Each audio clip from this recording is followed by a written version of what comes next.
monitoring it as There's something to be said about games that try to experiment and do things differently. Even when they don't pull it off, they still stick in our minds because of how different or unique they are. This is one of those games. Get Even is an FPS by the Farm 51 and published by Bandai Namco for PC, Xbox One, and PS4. And while it doesn't reach its full potential, there are enough interesting ideas and concepts littered throughout to warrant attention. He's Mike. He's probably on his phone. Fucking typical. Now, hands down, the story is the best part of Get Even. We play as Cole Black, a former security chief trapped in an abandoned insane asylum, as he's forced to re-experience old memories related to the death of a kidnapped girl through a VR headset by the mysterious Mr. Red. This premise is compelling with enough vague mystery to keep you invested, and trying to unravel more of Black's memories leads to other equally compelling mysteries to solve, like who killed a man called Jasper Prado. And while the narrative has a very small cast of characters, they are interesting enough, if a little flat and two-dimensional, especially this brief secondary antagonist. A guest! A guest! I almost didn't see you there. Sneaking around like a cat. Yes. But the characters we see the most of are Black and Red, whose interactions can be rather interesting, thanks to Red constantly shifting roles between being an ally and an antagonist as he guides you through the asylum. Very good, Mr. Black. Your Synaptic transitions are becoming much easier. The room you just visited will help you stay away from conjecture and concentrate only on the facts. Facts? But if there's one aspect of the story the game screws up, it's how it ties it to the gameplay. It's blatantly obvious that if you indulge too much into the gunplay, the game is just going to cane you across the knuckles, and not too subtly threaten you with the worst ending. Which sucks because it ultimately deters you from actually indulging in what is some solidly designed, and at times innovative gameplay.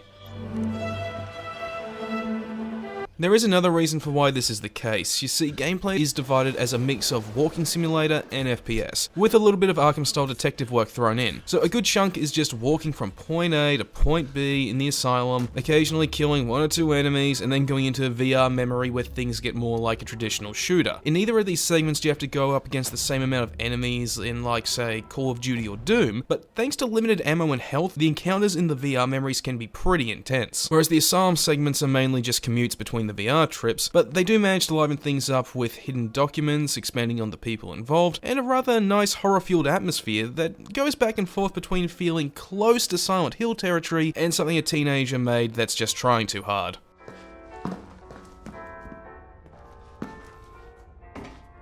Now, as I said before, the gameplay can be innovative, and this is thanks to the corner gun, an attachment that lets you shoot around corners. This offers a great deal of tactical depth to the game's shootouts, especially if you're aiming for a lethal stealth run. Unfortunately, this ends up being almost all for naught because not only does the game punish you by changing the narrative for shooting too many people, but Black has almost no health and can only take 2 or 3 hits before dying. So you've got access to an innovative mechanic that opens the door for unique gunplay, but the game punishes you for it.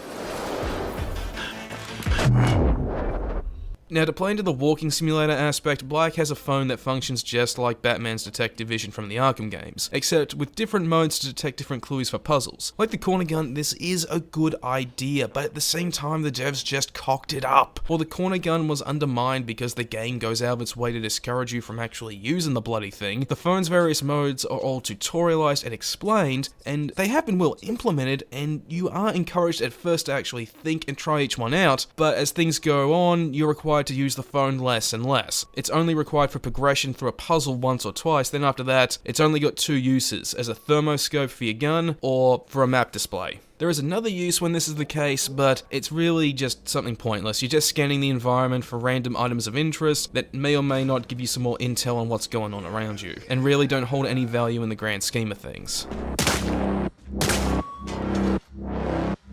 But now let's talk about the visuals, cause the first time I fired this game up, I was fucking blown away and almost thought this was the real deal. And considering the technology used to render the graphics, that shouldn't be surprising. Sure, the visuals are marred by some texture pop in and the real life models can look just out of place when they're on display, but beyond that, this is an orgy of photorealistic visuals. And it's thanks to the devs using the same technique as Resident Evil 7 and Star Wars Battlefront, photographic geometry, giving everything amazing texture work and a new new technology called ThorScan, which allowed Farm 51 to scan real-life locations and throw them into the game's engine. So when you're in a shootout in a corporate HQ, skulking through a cemetery, or creeping through the asylum, it feels suitably realistic because these are real places, and it helps the atmosphere actually become more palpable and draw you in. Personally, I'm now interested in seeing what Farm 51's next game is because I want to see what they use this technology to do next.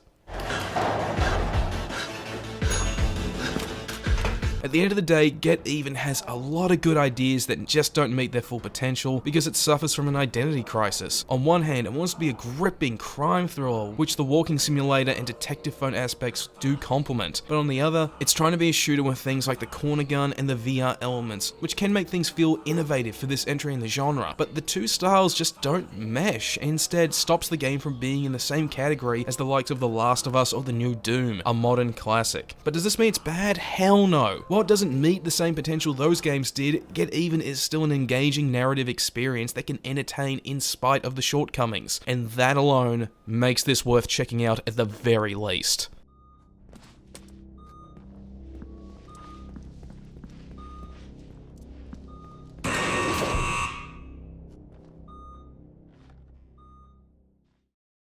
Well, I hope you guys enjoyed the video. I enjoyed making it, and if you like this video, then how about you like, favorite, maybe subscribe. If you saw it on VidMe, then a tip would actually be pretty nice out there. Anyway, I haven't decided what I'm going to review for next month, just have to wait and see, but for movie reviews, I'm going to try to get my review of Get Out done at last. I'm going to have another one on Annabelle Creation, The Big Sick, and later on, Stephen King's The Dark Tower. Got all that and more coming up, so, like always, stick around.